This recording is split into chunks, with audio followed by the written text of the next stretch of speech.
नमस्कार. आकाशवाणी औरंगाबाद केंद्राच्या सायंकालीन बातमीपत्रात मी हर्षवर्धन दीक्षित आपलं स्वागत करतो.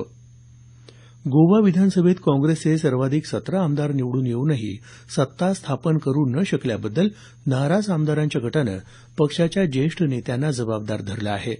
पक्षनेत्यांनी ही परिस्थिती योग्य पद्धतीनं हाताळली नसल्याची टीका नवनिर्वाचित आमदार विश्वजित राणे यांनी पीटीआयशी बोलताना व्यक्त केली. जनतेनं दिलेल्या मतांचा पक्षाला आदर राखता आला नाही, अशी प्रतिक्रिया काँग्रेसच्या एकमेव महिला आमदार जेनिफर मोन्सेरात यांनी केली आहे. गोव्यात भारतीय जनता पक्षाचे मनोहर पर्रीकर उद्या मुख्यमंत्रीपदाची शपथ घेणार असून राज्यपाल मृदुला सिन्हा यांनी त्यांना 15 दिवसात बहुमत सिद्ध करण्यास सांगितलं आहे. पर्रीकर यांनी आज सकाळी संरक्षण मंत्रिपदाचा राजीनामा दिला असून केंद्रीय अर्थमंत्री अरुण जेटली यांच्याकडे संरक्षण मंत्रिपदाचा अतिरिक्त भार सोपवण्यात आला आहे. राज्य सरकार शेतकऱ्यांशी गोड बोलत अन्याय करत असल्याची टीका स्वाभिमानी शेतकरी संघटनेचे संस्थापक अध्यक्ष खासदार राजू शेट्टी यांनी केली आहे.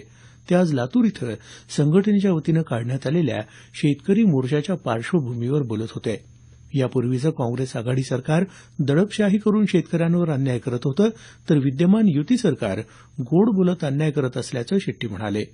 राज्य सरकारनं नाफेडमार्फत शेतकऱ्यांची तूर सरसकट खरेदी करावी, उन्हाळा सुरू झाल्यामुळे शेतकऱ्यांच्या वीज जोडण्या खंडित करू नयेत, अशी मागणी शेट्टी यांनी यावेळी केली. शेतकऱ्यांना संपूर्ण कर्जमाफी, तूर हमीभाव खरेदी योजनेतल्या जाचकटी कमी करणं, तूर खरेदी केंद्रावर फक्त शेतकऱ्यांचीच तूर खरेदी करावी आदी मागण्यांसाठी लातूर जिल्हाधिकारी कार्यालयावर हा शेतकरी मोर्चा काढण्यात आला. संघटनेच्या मागण्यांचं निवेदन निवासी जिल्हाधिकाऱ्यांना सादर करण्यात आलं.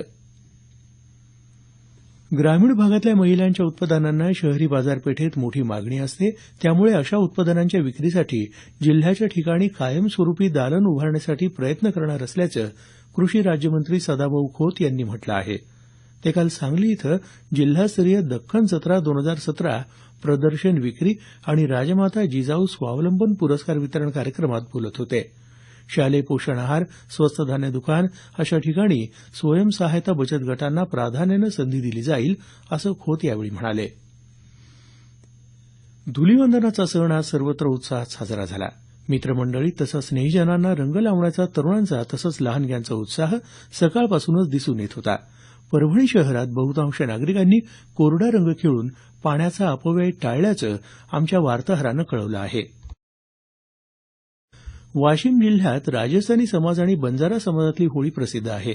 जिल्ह्यातल्या प्रत्येक गावात रंगोत्सवानिमित्त पत्त्यांचा डाव खेळण्याची प्रतिकात्मक परंपरा असून नोकरी व्यवसायानिमित्त गाव सोडून इतरत्र गेलेले नागरिकही ही परंपरा पाळण्यासाठी या सणाला गावात येत असल्याचं आमच्या वार्ताहरानं कळवलं आहे. दरम्यान धुलिवंदनाच्या पार्श्वभूमीवर अप्रिय प्रकार टाळण्यासाठी सर्वत्र चोख पोलीस बंदोबस्त लावण्यात आला होता. कोल्हापुरात गेल्या काही वर्षापासून होळीचा सण पर्यावरणपूरक आणि प्रदूषणमुक्त पद्धतीनं साजरा केला जातो. केवळ प्रतिकात्मक स्वरूपात 5 शेणींच्या होळीचं दहन करून जमा झालेल्या उर्वरित शेण्या पंचगंगा मुक्तिधाम स्मशानभूमीत दान केल्या जातात.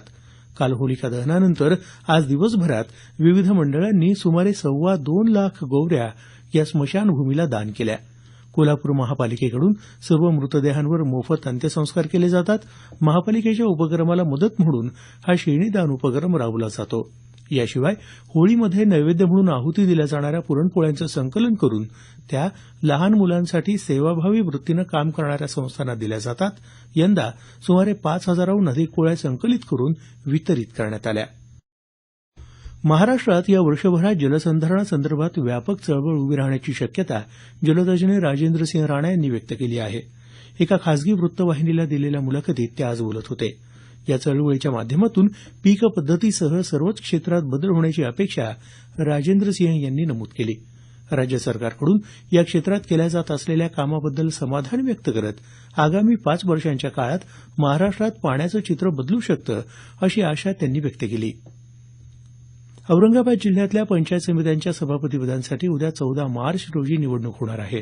या निवडणुकीत सहाय्यक निवडणूक अधिकारी पीठासीन अधिकारी म्हणून काम पाहतील. याबरोबरच हे बातमीपत्र संपलं.